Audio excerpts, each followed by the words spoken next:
Mr. West, as I said, your reputation precedes you. I've heard all the stories about you, or a lot of them at least. I like your style. He poured whiskey into the 2 glasses and slid one over to Buck.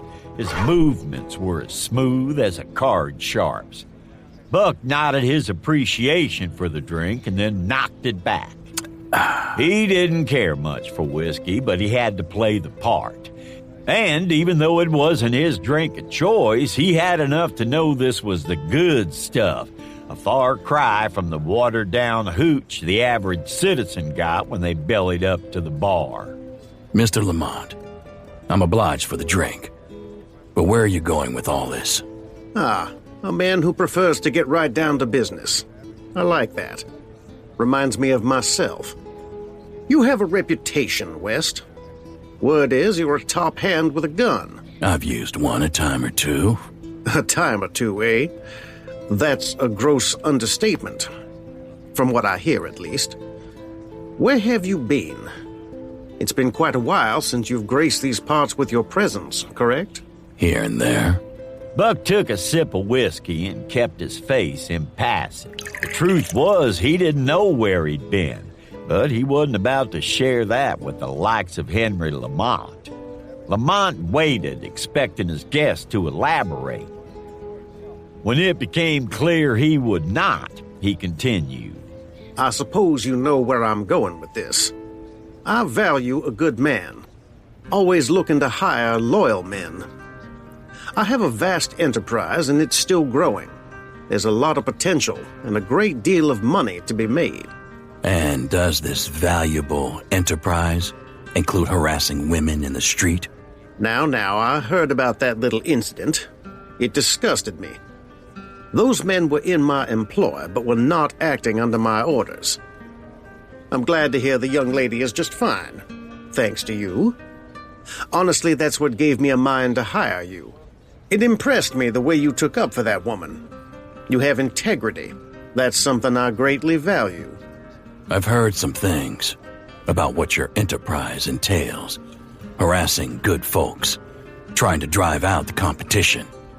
So just what is it you'd be hiring me to do? Hey now, you watch your mouth. It's all right. A man has a right to know what he's being hired to do.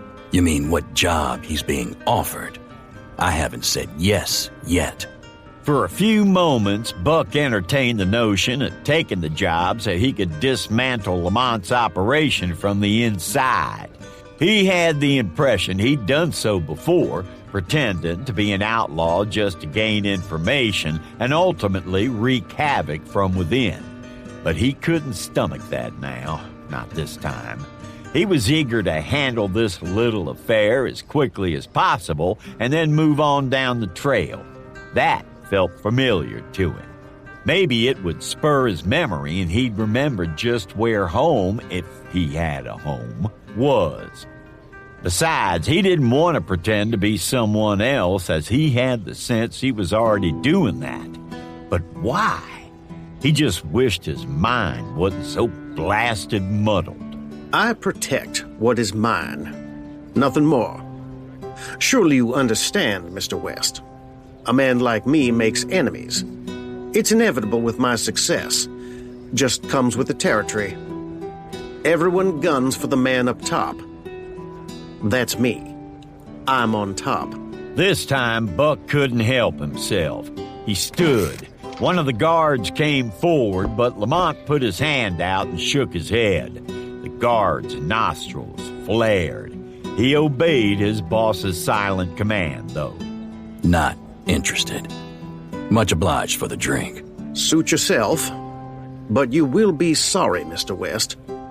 You could have made a great deal of money. And I should probably mention this. You don't want to work for me? That's fine. So long as you stay out of my business. But if you interfere in any way, well, I will not restrain my men next time. Are we clear? Do yourself a favor, Lamont. Hire some more hands, and a lot of them.